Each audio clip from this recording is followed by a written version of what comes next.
Yo, salut tout le monde, hein, c'est JC. Donc après un petit temps d'absence, je reviens avec une série de 3 tests de jeux très très moyens, enfin on va plutôt dire de la merde. Et le premier de la série c'est Bad Day LA sur PC en version française. Donc je l'ai terminé, on va recommencer un niveau en normal. Il y a 10 niveaux, j'ai terminé en 8-10 heures environ.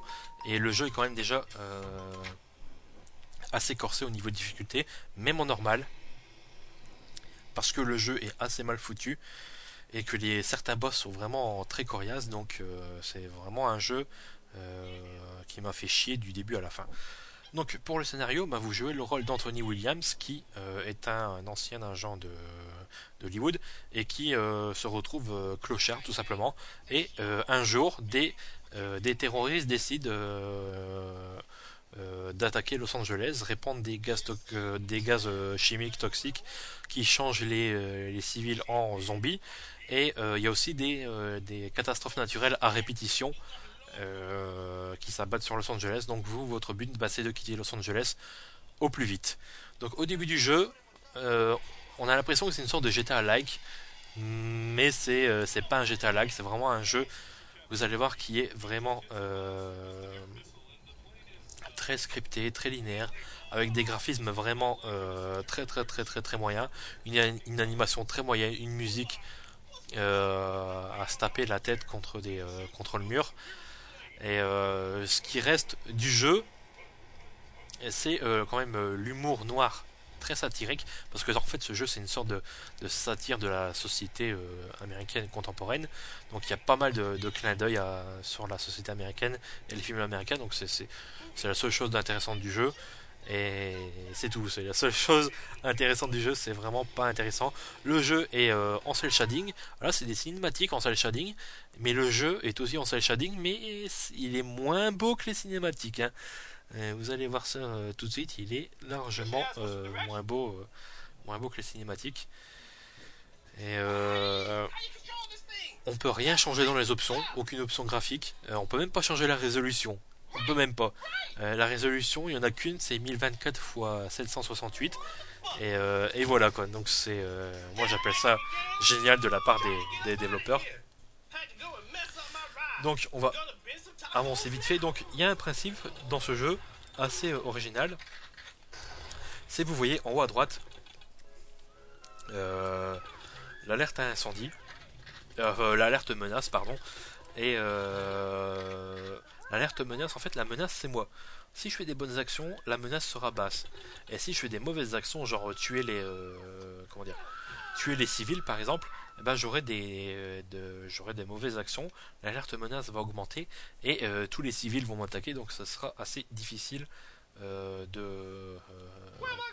d'avancer dans le jeu.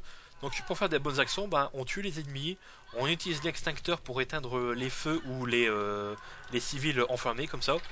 Hop, et dès que je fais une bonne action, j'ai un smiley blanc, et quand je fais une mauvaise action, j'ai un smiley noir, tout simplement. Donc le jeu est bien gore, bien sanglant, c'est vraiment du 3 millième degré, y a vraiment pas de problème. Le langage est quand même assez adulte. Le jeu est bien gore. Là vous voyez, je tire à la calache, les mecs, soit il y a plein de sang, soit comment dire, ils explosent quoi. Donc c'est vraiment du 3 millième degré, y a pas de problème. Donc vous voyez en haut de l'écran des petits cercles, en fait c'est des petites icônes qui m'indiquent ce que je dois faire, enfin les civils à sauver. Donc on peut les sauver, je l'ai dit, hein, comme en utilisant l'extincteur, en utilisant le medikit par exemple, pour leur redonner un peu de santé. Et voilà quoi. Donc on a plusieurs personnages dans son équipe. Et si on a plus de deux coéquipiers, on pourra changer de coéquipier. Et chaque coéquipier a son attaque spéciale pour attaquer les ennemis. Donc lui, le petit gosse, il vomit sur les ennemis pour les attaquer. J'en ai un autre qui utilise des grenades. Il y a une fille qui utilise ses poings. Où j'ai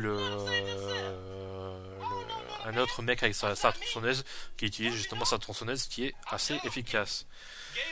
Je vais passer à la cinématique. Le jeu est, comme je l'ai dit, enfin, il est très scripté, très linéaire. Au début du jeu, on a l'impression que on est vraiment libre de faire ce qu'on veut, comme dans un GTA, mais le jeu est pas libre. Enfin, le jeu nous laisse quasiment aucune possibilité, quoi.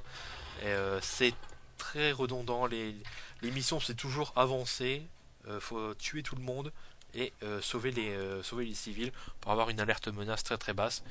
Et on s'ennuie ferme au bout de 15-20 minutes. On a fait le tour du jeu parce que c'est toujours la même chose.